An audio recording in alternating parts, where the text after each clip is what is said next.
အားလုံးပဲမင်္ဂလာပါကျွန်တော်ဒီနေ့ကတော့ finally အနေနဲ့သူ့ရဲ့ညာဘက်မှာဘယ်လောက်ထိခရီးသွားနိုင်မလဲဆိုတာကိုပြီးခဲ့တဲ့အနည်းဆုံးပြိုင်ပွဲဖြစ်တဲ့ Cherry နဲ့ပြိုင်ပွဲကိုကြည့်ပြီးတော့ကျွန်တော်အနေနဲ့ပြန်ပြီးတော့သုံးနှက်ပြမှာဖြစ်ပါတယ်ဒီပွဲကတော့ finally အနေနဲ့ Cherry ကို 3-0 နဲ့အပြတ်အသတ်ကိုနိုင်ရရှိခဲ့ပါတယ်အမှန်ဆိုရင်ပွဲကဒီလောက်ပြမှာမဟုတ်ပါဘူးCherry ဆိုတဲ့ကစားသမားကလေလိုဟန်တော်ရူပြီးတော့ပိုစန်တော်ရူရဲ့ကောင်တာလို့ပြောလို့ရပါတယ်သူ့အနေနဲ့အရှိမမတ်မတ်အပါဝင်တော်ရူကစားသမားအများစုကိုအနိုင်ရရှိခဲ့တာပါသူ့ရဲ့ shoulder press tricep press ပြီးတော့ကပင်းရတယ်တော်တော်ကြီးကိုကောင်းတော့ကြောင်းတော်တမိုက်အတွက်တော်တော်ကြီးကိုအခက်တွေ့စေတဲ့ပလေယာပါဒါပေမဲ့ဒီလိုပလေယာကို finally အနေနဲ့ဝက်စကန်တွင်လှည့်ပြသွားနေဆိုရကြီးကလုံးဝကျွတ်စင်ကြီးပါ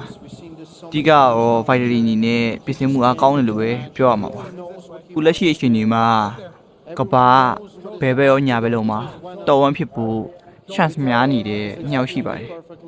ဒါကတော့ finally နဲ့ develop ပါဒါပေမဲ့အဲ့ဒီအတွက်က finally ရပို့ပြီး chance များတယ်လို့ကျွန်တော်ကတော့ထင်တယ်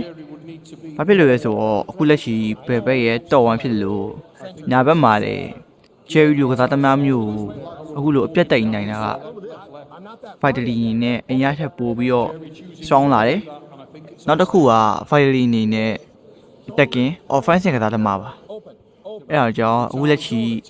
ကဘာတော်ဝမ်းနေက aggressive ကစားသမား offensive ကစားသမားအဓိကကတော့သူ့အနေနဲ့အဓိကပြိုင်ဘက်ကိုလုံးဝ chance မပေးပါဘူးဒီပွဲပြီးတော့ finally ကိုမေးပါတယ်11နဲ့တွေ့ကျင်လား Devon နဲ့တွေ့ကျင်လားဆိုတာကို finally ကိုမေးတယ်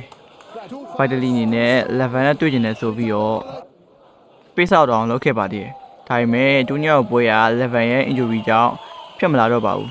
အပွဲအစား Develop နဲ့ finally တို့ရဲ့ Laham တော်ဝန်လူပွဲကြီးကအထားထိုးပြီးတော့ဝင်ရောက်လာခဲ့ပါတယ်အားလုံးကျေးဇူးတင်ပါတယ်